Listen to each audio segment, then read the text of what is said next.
Bismillahirrahmanirrahim. Jamaah rahimakumullah. Umat saat ini tentu sangat merindukan kepemimpinan yang syar'i, kepemimpinan yang diperintahkan oleh Allah Subhanahu wa taala sebagai asyari, sang pembuat hukum. Karena kesadaran keislaman umat semakin hari semakin meningkat. Selain itu, umat juga sesungguhnya, termasuk kita, telah muak dengan sistem sekularisme kapitalisme liberal yang terbukti telah gagal. Justru sistem ini hanya memproduksi banyak persoalan seperti kemiskinan, pengangguran, utang luar negeri, kebodohan, dan lain sebagainya. Namun demikian, berbicara tentang kepemimpinan syar'i sesungguhnya ini bicara tentang dua hal. Yang pertama tentang sosok pemimpin itu sendiri, dan yang kedua sistem kepemimpinannya. Dua-duanya harus sesuai dengan syariah. Untuk bagian yang pertama tentang kepemimpinan syar'i, saat membincangkan sistem pemerintahan Islam yaitu khilafah, Syekh Taqiyuddin An-Nabhani dalam kitab Nizamul Hukm fil Islam menyebutkan syarat-syarat syar'i yang wajib ada pada seorang pemimpin. Ada 7. Yang pertama, dia haruslah seorang muslim. Yang kedua, dia harus laki-laki bukan perempuan. Yang ketiga, dia telah dewasa atau baligh.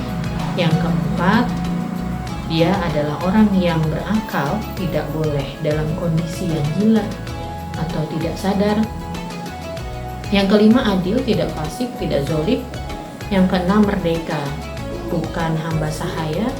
Dan yang ketujuh, tentu saja ia dalam kondisi yang mampu melaksanakan amanah kepemimpinan berdasarkan Al-Quran dan Sunnah Rasulullah Shallallahu Alaihi Wasallam. Syekh An-Nabhani juga menyebutkan syarat afdoliyah atau syarat keutamaan. Tapi tentu saja ini bukan sebuah keharusan. Yang pertama, mujtahid, yang kedua pemberani, dan yang ketiga merupakan politisi ulung. Sedangkan Syekh Abdul Qadir Zalum dalam kitab Afkarus Siyasi menyebutkan beberapa karakter seorang pemimpin dalam Islam. Yang pertama, berkepribadian kuat. Tentu saja orang yang lemah tidak pantas menjadi pemimpin. Dalam hal ini Rasulullah SAW pernah menyampaikan kepada Abu Dzar radhiyallahu anhu pada saat ia meminta kepada Rasulullah untuk menjadi pejabat negara.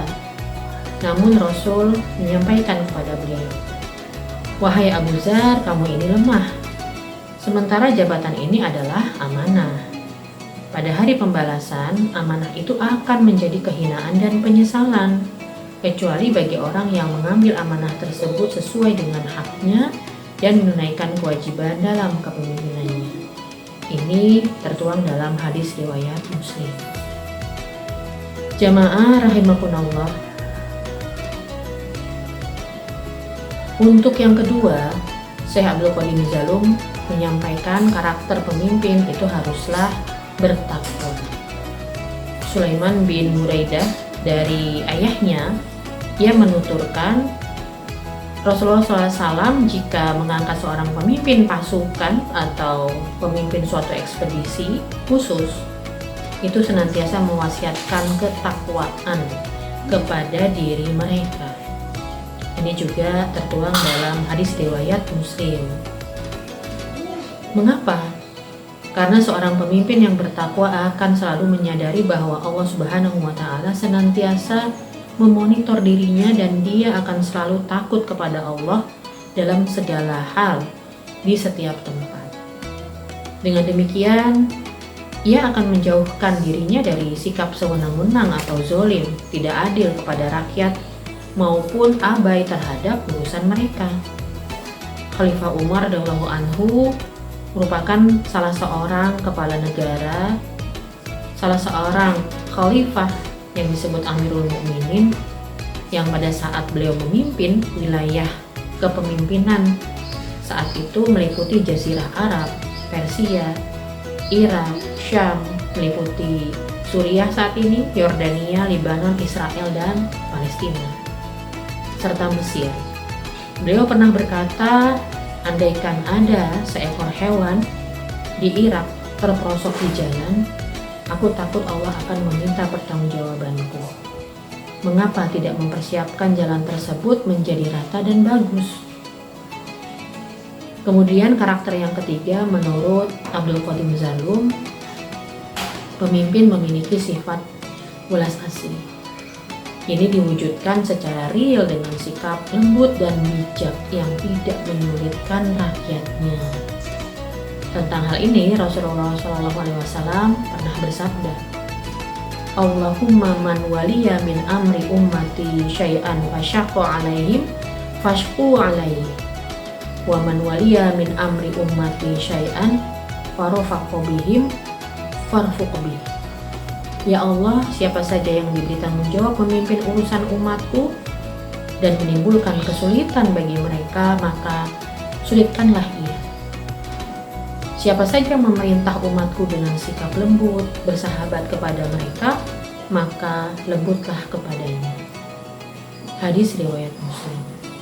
Karakter yang keempat, masih menurut Abdul Qadim Zalum di Afkarus Siyasi, pemimpin harus memiliki karakter penuh perhatian kepada rakyatnya.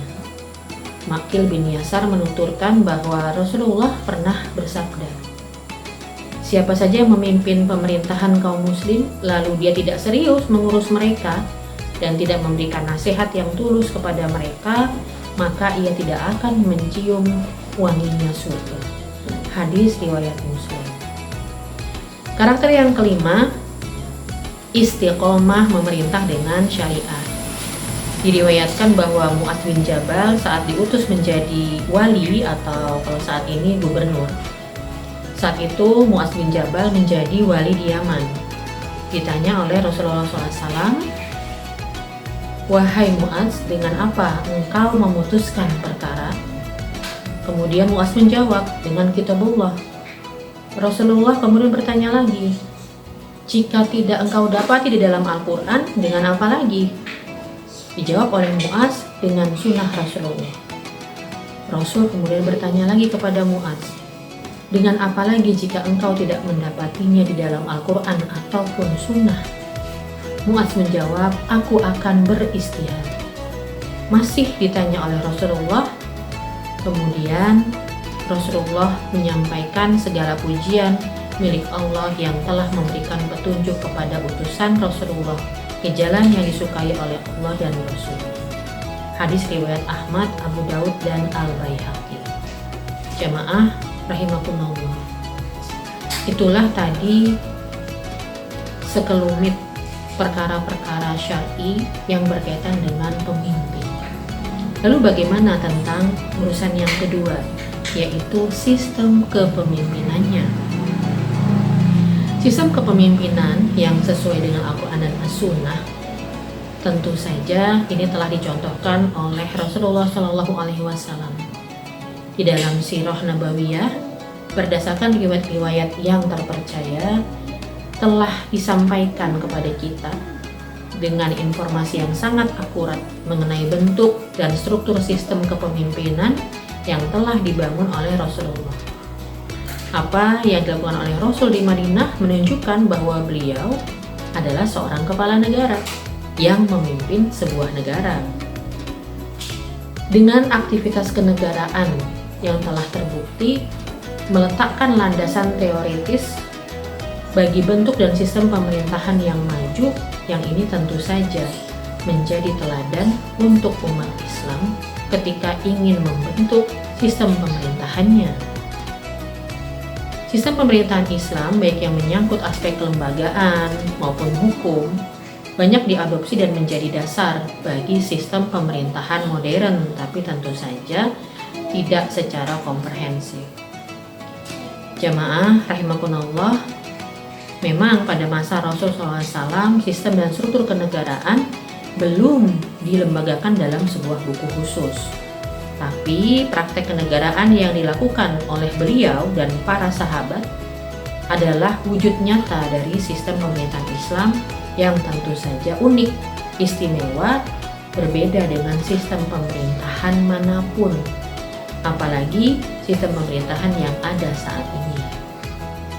Sistem pemerintahan Islam yang dibangun oleh Rasulullah SAW meliputi asas negara, strukturnya, perangkat kenegaraan, mekanisme pemerintahan, serta kelengkapan administratif negara. Ini didasarkan pada prinsip kedaulatan di tangan syariah dan kekuasaan ada di tangan rakyat. Pemerintahan Islam dipimpin oleh seorang khalifah yang bertugas untuk menerapkan dan menegakkan syariah Islam baik di dalam negeri ataupun ke luar negeri. Sistem pemerintahan Islam untuk urusan luar negeri akan mengemban risalah Islam ke seluruh penjuru dunia dengan dakwah dan jihad. Karena itu, aturan yang diberlakukan dalam negara khilafah tidak lain dan tidak bukan adalah sistem pemerintahan berdasarkan Al-Quran dan As-Sunnah. Aturan-aturannya berlandaskan dua sumber hukum itu saja. Dalam Quran Surat An-Nisa ayat 65, terjemahannya, "Demi Tuhanmu, mereka pada hakikatnya tidak beriman hingga mereka menjadikan kamu, Muhammad, sebagai hakim atau pemutus perkara dalam urusan yang mereka perselisihkan." Kemudian terjemahan Quran Surat Al-Ma'idah ayat 49, "Hendaklah kamu memutuskan perkara di tengah-tengah umat menurut wahyu yang telah Allah turunkan." Jamaah rahimakumullah, atas dasar ini seluruh perundang-undangan di sistem pemerintahan Islam yaitu khilafah, baik undang-undang dasarnya ataupun undang-undang lain yang ada di bawahnya, peraturan-peraturan pemerintah ataupun bentuk-bentuk peraturan-peraturan daerah, wajib berupa syariah Islam yang digali dari akidah Islam yang bersumber dari Al-Quran dan Sunnah saja. Dengan demikian, jamaah rahimakumullah, agenda kita bersama dengan umat, tentu saja juga termasuk atau terutama para ulama, saat ini sejatinya adalah bagaimana mengembalikan kepemimpinan syar'i yang meliputi sosok pemimpin syar'i dan sistem kepemimpinannya. Kita berharap hal ini bisa menjadi kesadaran dan opini umum di tengah-tengah kaum muslimin. Dengan ini, aspirasi dan kecenderungan umat Islam tidak hanya sekedar memilih lagi dan lagi sebatas sosok pemimpin yang berkarakter sebagaimana yang disebutkan syarat-syarat dan kriterianya tadi.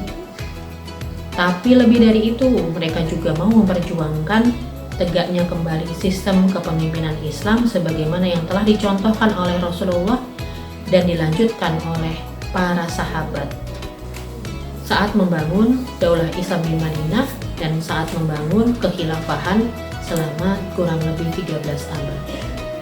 Sistem ini yang dicontohkan oleh Rasul dan kemudian dilanjutkan oleh para sahabat disebut sebagai sistem pemerintahan Islam yaitu khilafah ala minhajin nubuwah.